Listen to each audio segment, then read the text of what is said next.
और 2025 का आपका न्यू ईयर रेजोल्यूशन है कि आपको किताबें पढ़नी है, तो ये वीडियो आपके लिए है। मैं इस वक्त पढ़ रहा हूँ। अभी जो मैं किताब पढ़ रही हूँ, इससे पहले मैं आपको बता दूँ, मैं इस साल कई किताबें पढ़ी, लेकिन एक मैं पॉपकॉर्न माइंड आदमी हूँ। इस साल मैंने पढ़ा कि इनबॉक्स में मुझे कौन से दोस्त ने कौन सी रील भेजी है। फिर उसके बाद उस रील के कमेंट बॉक्स में गया तो मैंने पढ़ा bro needs to hesitate, bro didn't even hesitate. फिर किसी ने कोई जनरेशन को गाली देते हुए लिखा था, वो कमेंट पढ़ा। सही पढ़ते पढ़ते मेरा साल निकल गया। हर साल मैं एक लिस्ट बनाता हूँ कि मुझे इस साल क्या क्या किताबें पढ़नी हैं, और हर साल लिस्ट बनाने के हिसाब से मैं अभी 2016 में चल रहा हूँ। तो पहले 2016 से वापस आ जाएं 2024 तक। जब आऊँगा 2024 में तब बताऊँगा मैं। अगर 2024 बीतते बीतते आपके पास ये गिल्ट है कि आप मन भर किताबें नहीं पढ़ पाए हैं और 2025 का आपका न्यू ईयर रेजोल्यूशन है कि आपको किताबें पढ़नी है, तो ये वीडियो आपके लिए है। नमस्ते, मेरा नाम दीपक है, आप ललन टॉप देख रहे हैं। इस वीडियो में हम अपने ललन टॉप के अलग अलग साथियों के पास जाएंगे और उनसे उनकी बुक रिकमेंडेशन मांगेंगे। मसलन कौन सी किताब वो पढ़ रहे हैं, कौन सी पढ़ना चाहते हैं और 2024 की उनकी फेवरेट बुक्स कौन सी रही हैं। तो अगर आप ये कन्फ्यूज हैं कौन सी पढ़ें, कौन सी नहीं पढ़ें, कौन सी ज़्यादा बेटर रहेगी, फिक्शन में, नॉन फिक्शन में, स्पोर्ट्स में, सिनेमा में, इकोनॉमिक्स में, तो ये वीडियो आपको इस सारे सवालों का क्लियर कट आंसर देगा।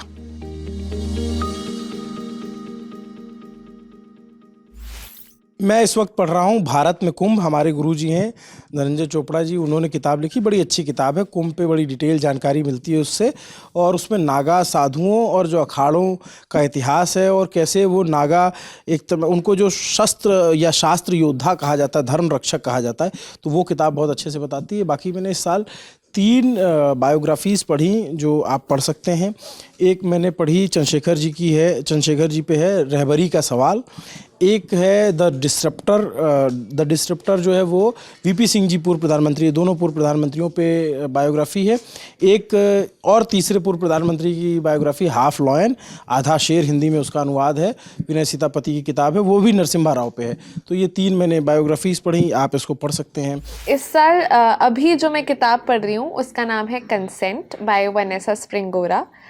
ये एक उनका मेमोयर है जिसमें वो बताती हैं कि विद हर एज उनके लिए कंसेंट की परिभाषा कैसे चेंज हुई, और कब जब वो छोटी उम्र में थी उनको शायद नहीं पता लगा था कि उनका कंसेंट ब्रीच हुआ है, लेकिन वो बाद में उन्हें किस तरीके से ट्रॉमेटाइज करता है। तो आई थिंक ये किताब सिर्फ महिलाओं को ही नहीं बल्कि पुरुषों को भी, सभी को पढ़नी चाहिए, क्योंकि कंसेंट एक ऐसी चीज़ है जिसकी डेफिनेशन हर किसी इंसान के लिए अलग होती है।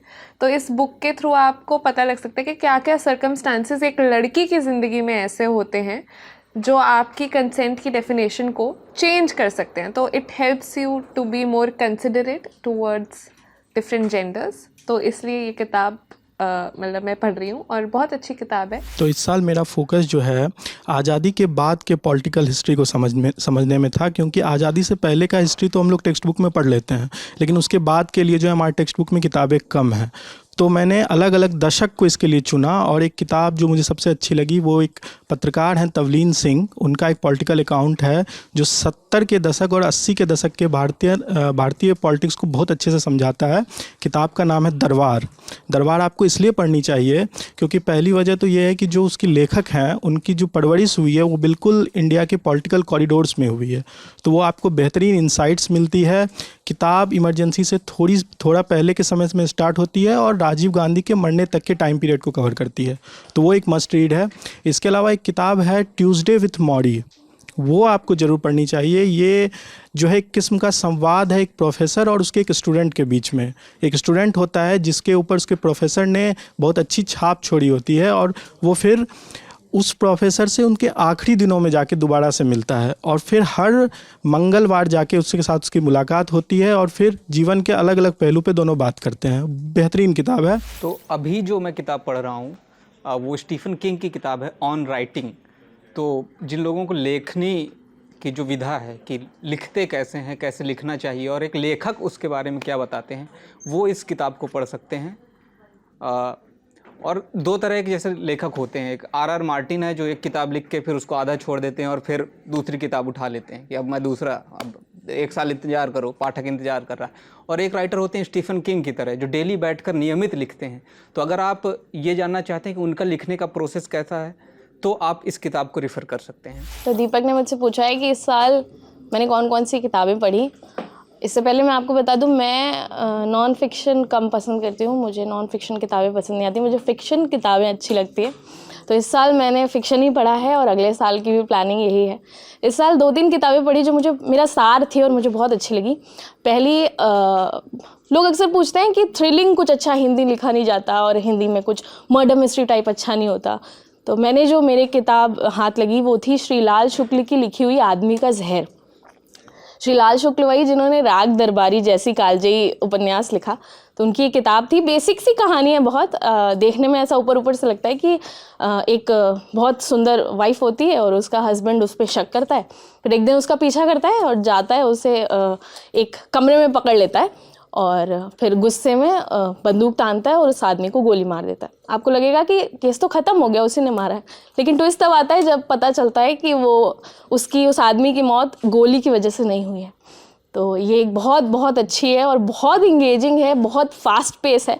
तो आपको हिंदी में कुछ बढ़िया पढ़ना हो तो ये पढ़ सकते हैं। दूसरी जो किताब मैंने पढ़ी इस साल जो मुझे बहुत अच्छी लगी वो थी उषा प्रेमवदा की लिखी हुई अर्कदीप, और वो बहुत सुंदर किताब है, इसी साल आई है। प्यार पे लिखी हुई कहानी है, एक आदमी प्यार में किस तरह पागल हो जाता है तो कैसे कैसे उसका रूप बदल जाता है प्यार में, ये इसकी कहानी है।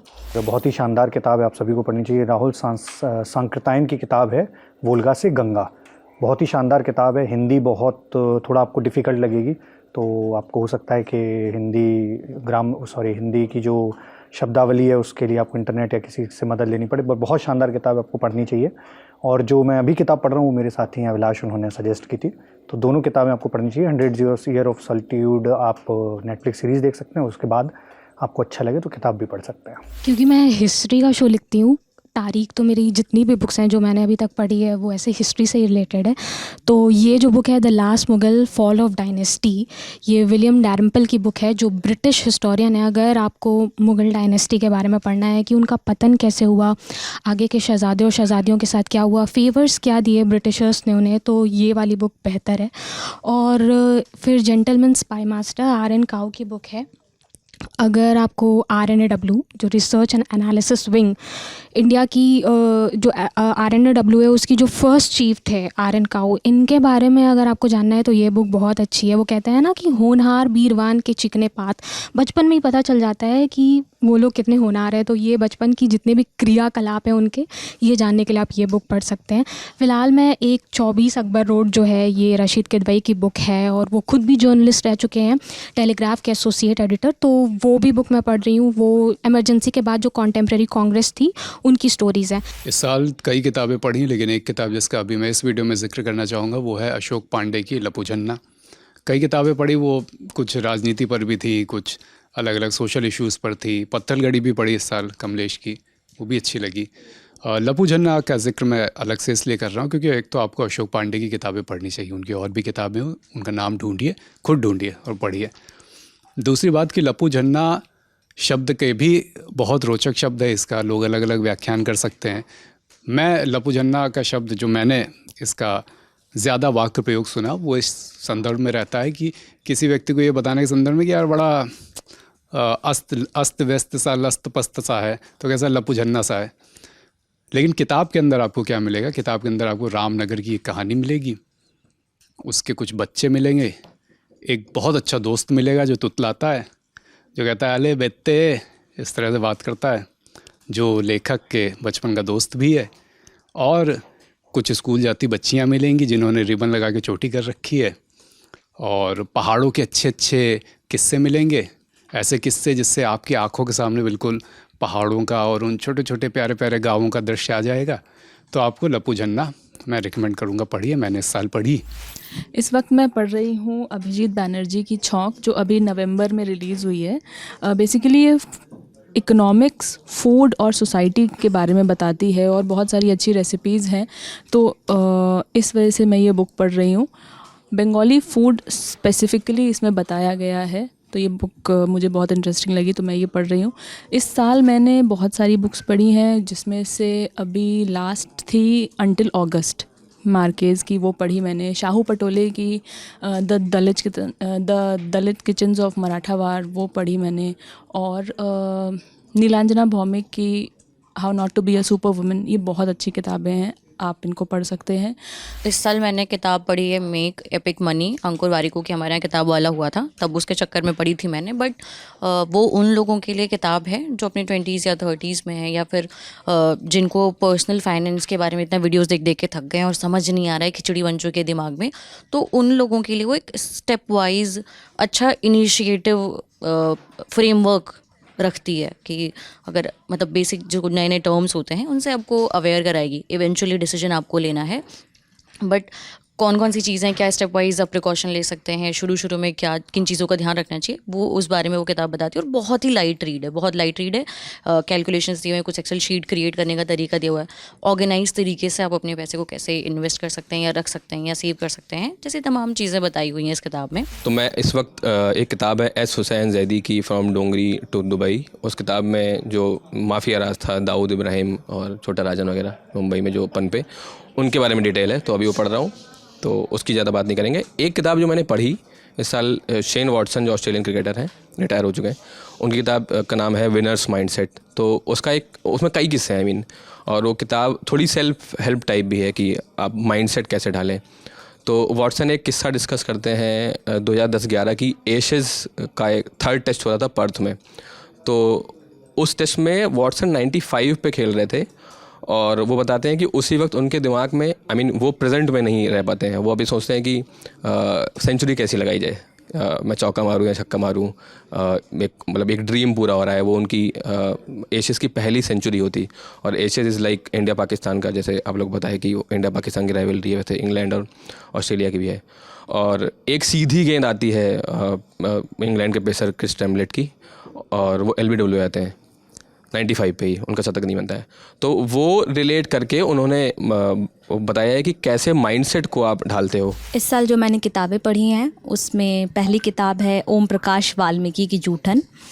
ये उनकी आत्मकथा है। इसमें उन्होंने दलित समाज का जो जीवन है, जो उनकी कठिनाइयाँ हैं और किस तरीके से उन्होंने अपने बचपन से लेकर किशोरावस्था, उसके बाद नौकरी और अपनी मृत्यु तक के पूरे जीवन को समेटा है, और दलित समाज को के सामने आने वाली चुनौतियों को बड़े ही सटीक ढंग से और वास्तविकता के साथ इस किताब में रखा गया है। ये किताब 2 पार्ट में है। इसके बाद मैंने हरिशंकर परसाई की तट की खोज पढ़ी है। ये किताब भी, इस किताब से मैं ख़ास तौर पे बहुत रिलेट करी थी, क्योंकि इस किताब में एक लड़की की कहानी है जिसकी शादी नहीं हुई होती है। फिर शादी के दौरान जब उसको लड़के देखने वाले आते हैं तो किस तरीके से उस घर में रखी गई तमाम चीज़ों को इस तरीके से बखान किया जाता है कि लड़की काबिल, उनकी नज़र में काबिल कहलाए। उसके बाद तट की खोज, हाँ, उसके बाद मैंने चित्रलेखा पढ़ी है। चित्रलेखा मतलब इन दोनों किताबों से काफ़ी अलग है। उस किताब में वो किताब ना आप पे छोड़ देती है कि आप अपनी ज़िंदगी को, जो एक नॉर्मल डेफिनेशन होती है कि क्या पाप है, क्या पुण्य है, क्या नैतिक है, क्या अनैतिक है, इसको डिस्क्राइब करें। तो वो लेखक जो हैं उन्होंने बहुत खूबसूरती से पाठक पे छोड़ दिया है। बट इस किताब ने को पढ़ने से ना एक अलग पर्सपेक्टिव आएगा। मैं पॉपकॉर्न माइंड आदमी हूँ, तो मैं इस वक्त अभी 3 किताबें एक साथ पढ़ रहा हूँ। आइकोनोक्लास्ट है, आनंद तेलतुंबड़े की किताब है, डॉक्टर अम्बेडकर की जीवनी के बारे में बात करती है। इसके अलावा द गुड बोटमैन है, राजमोहन गांधी की किताब। और तीसरी है दुख ग्राम, उपन्यास है चंद्रकिशोर जायसवाल जी का, हिंदी में लिखा हुआ बहुत ही खूबसूरत उपन्यास है। तो ये 3 किताबें मेरी बेड साइड टेबल पर, मेरी डाइनिंग टेबल पर इस वक्त छितरी रहती हैं, तो ये मैं इन दिनों पढ़ रहा हूँ। बाकी इस साल चूँकि हर हफ्ते किताब वाला पेश करना था, तो बहुत सारी किताबें उस तरह भी पढ़ी गई। पढ़ने के इस दौर में अज्ञेय का एक निबंध है, मैं क्यों लिखता हूँ, आपको ज़रूर पढ़ना चाहिए। जहाँ से मिले NCERT किताबों में भी आपको मिल जाएगा। उससे आपको पता चलेगा कि पढ़ते वक्त हमारे पास कितनी सारी बंदिशें और भी आती हैं। तो बहुत सारी किताबें इस वक्त पढ़ी। ध्रुव जयशंकर की किताब पढ़ी, विश्वशास्त्र, मणिशंकर अय्यर की दोनों किताबें पढ़ी, युval नोआ हरारी की 21 सेंचुरी वाली किताब पढ़ी, 21 लेसन्स जो उन्होंने बताए हैं। इस साल मैंने पढ़ा कि इनबॉक्स में मुझे कौन से दोस्त ने कौन सी रील भेजी है। फिर उसके बाद उस रील के कमेंट बॉक्स में गया तो मैंने पढ़ा bro needs to hesitate, bro didn't even hesitate. फिर किसी ने कोई जनरेशन को गाली देते हुए लिखा था, वो कमेंट पढ़ा, फ़नी नहीं लगा। फिर मैंने पढ़ा कि बच्चे के डायपर चेंज करने का सही तरीका, बच्चा रात में रोना कैसे बंद करे, बच्चा रात में रोना कब बंद करेगा, बच्चे को बर्प कैसे कराएं, बर्प कराने के 3 तरीके, बच्चा रोता है 5 तरीके से रोता है, उसका कारण क्या हो सकता है, किस रोने का क्या मतलब है, ये पढ़ा। उसे ही पढ़ते पढ़ते मेरा साल निकल गया। और असल में कल बताऊँ कि क्या पढ़ा, तो मेरे को इस साल एक किताब जो बहुत टाइम से मैंने नहीं पढ़ी थी, वो मैंने पढ़ी, बहुत अच्छी लगी। वो थी आवारा मसीहा, नाम भूल गया हूँ, विष्णु प्रभाकर जी ने लिखी है ना, विष्णु नागर और विष्णु प्रभाकर में कंफ्यूज होता हूँ। विष्णु नागर की बड़ी अच्छी किताब दी है मुझको दीपक ने, वो हरिशंकर परसाई पे है, उनके 17 उसमें इंटरव्यूज हैं, तो उसका सार है और सब कुछ वो पढ़ना है। परसाई का मन शायद उस किताब का नाम है, याद है, भूल जाता हूँ। और फिर मेरे दोस्त इतने सारे हैं, वो लोग हर साल किताब ले आते हैं ढेर सारी, तो उनकी किताब पढ़नी पड़ती है। एक हमारे दोस्त हैं सत्य व्यास, उनकी किताब आई थी लकड़बग्घा, मैंने वो पढ़ी। फिर दीपक ही वो लेके चले गए थे, लौटा दिए ना, हाँ ठीक है। और फिर उनकी अभी एक और किताब आई है मौत बुलाती है, तो अभी रिसेंटली मैंने वो पढ़ी है। उसके जस्ट एक दिन पहले मैंने अपने एक और दोस्त की किताब पढ़ी है, वो कर्नल साहब हैं गौतम राज ऋषि, उनकी किताब है हैशटैग, वो पढ़ी है।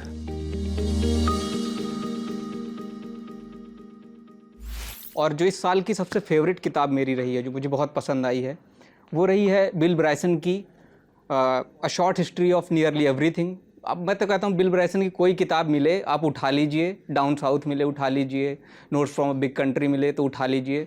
बहुत ही बढ़िया लेखक हैं और बहुत ही उम्दा तरीके से वो जटिल विषयों को मजाक और सरलता से एकदम मतलब पुहा देंगे आपको कि ये आपको हिस्ट्री समझनी है तो ले मैं बता दे रहा हूँ, ये टाइप अपने घर के आदमी है, समझ लीजिए। जो किताब मैं अभी फ़िलहाल पढ़ रही हूँ वो है ऑटोबायोग्राफी ऑफ अ योगी।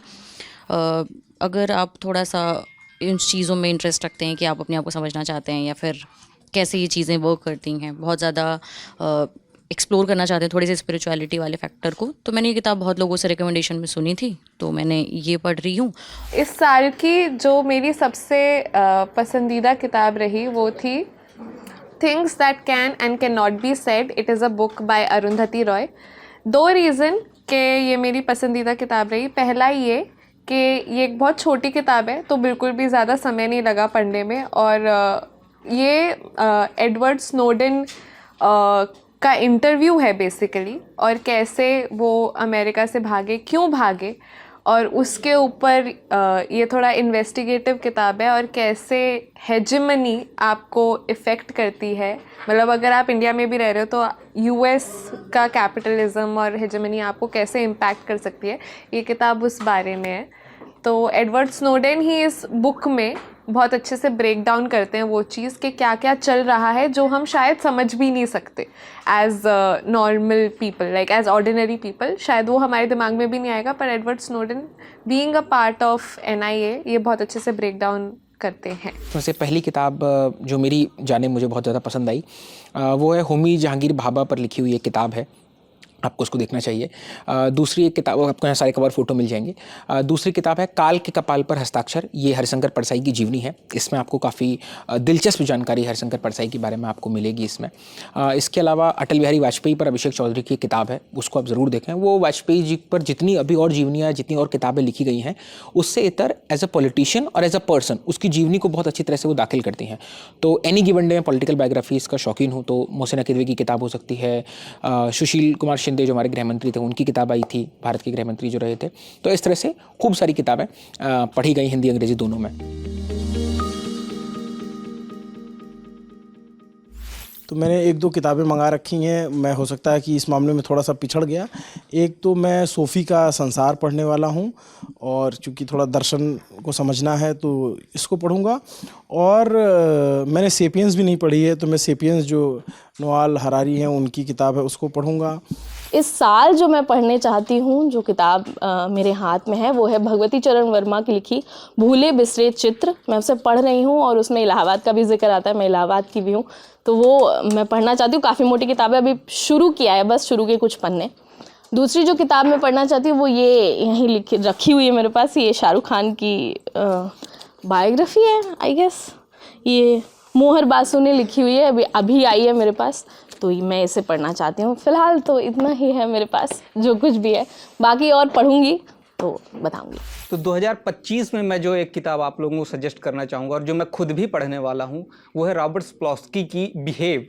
वो न्यूरोलॉजिस्ट हैं स्टैनफोर्ड के, और वो इंसानों के व्यवहार के बारे में बहुत सरलता से बताते हैं। जो 2025 में मैं किताब पढ़ना चाहती हूँ उसका नाम है उसकी रोटी बाय मोहन राकेश। ये किताब मुझे मेरे बहुत अच्छे दोस्त राज विक्रम ने रेकमेंड की। 2025 के लिए मैंने जो एक बुक रखी है वो है हाउ प्राइम मिनिस्टर्स डिसाइड। ये नीरजा चौधरी की बुक है। पॉलिटिकल अकाउंट्स को मुझे आगे भी पढ़ना है इस साल। इस सिलसिले में मुझे पीएन हक्सर पे की बायोग्राफी है इंटरट्वाइंड लाइव्स, और एक अरुण शौरी की किताब है the commissioner of lost causes. ये दोनों रीडिंग में है मेरी इस साल की। मैंने अभी दिसंबर 2024 में ही इस बुक को पढ़ना शुरू किया है, छौंक को। तो हो सकता है कि ये जनवरी में भी आगे ये कंटिन्यू हो, तो मैं फ़िलहाल इसी बुक को कंटिन्यू करूँगी। और नेक्स्ट ईयर मेरा टारगेट है नेक्सस पढ़ने का, नोआल हरारी का, जो हमारे यहाँ आगे बहुत ही सुपर हिट जो हमारा किताब वाला हुआ था, तो उससे इंस्पायर्ड होकर के वो किताब मैंने अपनी बकेट लिस्ट में रखी हुई है। तो अभी जो मैं किताब पढ़ रहा हूँ, जो 2024 के अंत में और 2025 की शुरुआत में पढ़ूंगा, उस किताब का नाम है खट्टर काका, और ये लिखी है हरिमोहन झा जी ने। किताब बेसिकली सटायर है धर्म के ऊपर, और बहुत सारी चीज़ों को लेकर, कल्चर को लेकर भी इसमें सटायर है। अभी जस्ट शुरू किया है, बहुत ज़्यादा पढ़ा भी नहीं है, पर हाँ यही किताब इस साल के अंत तक और अगले साल की शुरुआत में पढ़ूंगा। अगले साल का गोल ये है 2025 में जो एक अभी सीरीज़ आई है नेटफ्लिक्स पर 100 Years of Solitude, तो उसकी जो किताब है वो पढ़ने का मेरा एक गोल है। और इस समय मैं कसब पढ़ रही हूँ, और कसब जब मेरी कंप्लीट हो जाएगी तो नया साल भी आ चुका होगा तब तक। और अभी नए साल की जो मेरी पहली किताब है जो मुझे पढ़नी है वो मैलांचल है। अगले साल क्या पढ़ना चाहूँगा? अगले साल एक अच्छी सेल्फ हेल्प बुक पढ़ना चाहूँगा। सेल्फ हेल्प बुक के इर्द गिर्द बहुत सारे जब बातें होती हैं तो लोग कहते हैं कि यार इसमें कुछ भी लिखा होता है यार, वो कह देते हैं 4 बजे उठ जाओ ज़िंदगी बन जाएगी। तो मैं एक अच्छी सेल्फ हेल्प बुक पढ़ना चाहता हूँ जिसमें मेरा दोस्त दीपक तेंगुरिया मेरी मदद करेगा ढूंढने में वो किताब। अभी मैं और एक किताब पढ़ने वाला हूँ जो ग्राफिक नॉवेल है। एक और दोस्त रवि गुप्ता कॉमेडियन, उन्होंने लिखी है शहीद आजम भगत सिंह। बेसिकली स्केच बनाए हैं, वो बड़ी प्यारी सी छोटी सी किताब है, वो देखनी है मेरे को।